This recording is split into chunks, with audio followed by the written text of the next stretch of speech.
Pour tenir le monde sous son sceptre, dans l'économie future, Dieu aura besoin d'instruments intelligents et bien préparés spirituellement.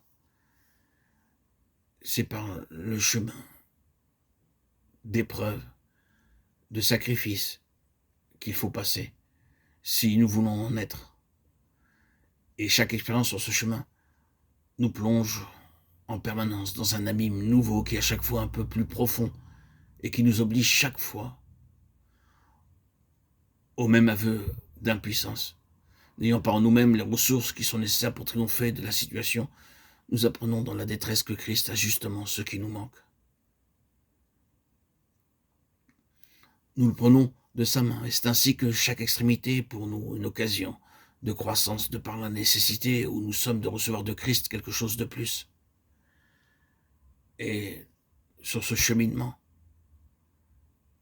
nous sommes disciplinés. Nous devenons disciples du mot discipline. Et cette discipline, ce divin exercice, peut produire alors dans nos cœurs deux choses.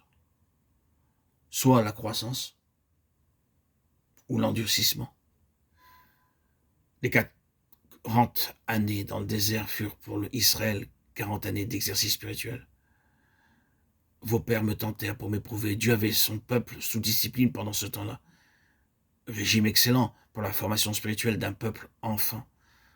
C'est de propos délibérés que Dieu les jeta de temps à autre dans des extrémités telles qu'aucune ressource humaine ne pouvait sauver la situation. Et pourquoi agit-il ainsi? Parce qu'alors tout devait venir de lui et que c'était chaque fois pour eux une occasion nouvelle de découvrir le Seigneur. En tranchant ainsi lui-même des situations que les hommes étaient incapables de résoudre, Dieu se faisait une place d'autant plus grande dans la vie de son peuple. Pour eux, malheureusement, tout ce qui était conçu pour leur développement ne fit que les endurcir. Leur attitude envers Dieu pouvait se résumer comme suit. Ces difficultés prouvent que tu es cruel, dur, tu prétends que c'est une pensée d'amour qui t'inspire, mais ce qui nous arrive établit clairement qu'il n'en est rien et que c'est le contraire qui est vrai. Ainsi leurs cœurs s'endurcissent, alors que cette discipline salutaire n'avait d'autre but que de les mettre à l'épreuve. Et il en est de même pour nous. Il faut faire preuve de capacité si l'on veut prétendre à de l'avancement. Or, nous pouvons réagir de deux façons quand Dieu nous fait passer par le creuset. Nous pouvons lui en faire grief, laisser nos cœurs s'aigrir, s'endurcir et exhaler leur amertume en traitant de cruelle la manière dont il nous traite. Ou bien nous pouvons au contraire, grâce à cette discipline féconde, voir se développer notre capacité spirituelle et s'ouvrir devant nous de plus vastes horizons. Ce n'est que par l'étroit défilé de l'épreuve qu'on trouve le large. Il se passe parfois dans notre vie des choses que nous ne parvenons pas à nous expliquer.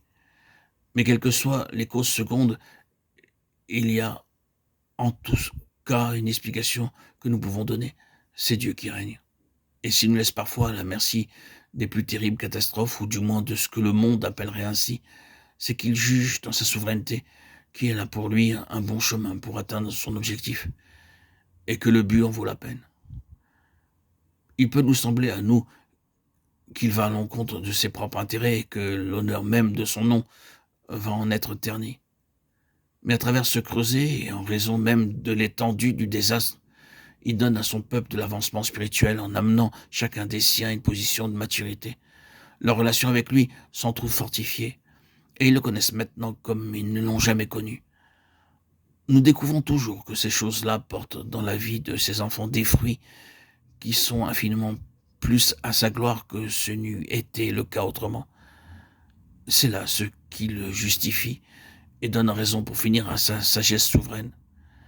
S'il pouvait atteindre son but par un autre moyen, nous pouvons être certains qu'il ne manquerait pas de le faire. Le temps est donc un facteur essentiel dans l'appréciation des méthodes de Dieu. À la longue, il obtient des siens ce qu'il cherchait. La maturité spirituelle, une connaissance profonde, intime de sa pensée. La connaissance personnelle de notre Seigneur est et demeure à jamais la chose à laquelle il tient le plus pour nous. Et nous n'y parvenons que lorsque notre jugement, nos sens spirituels ont été exercés.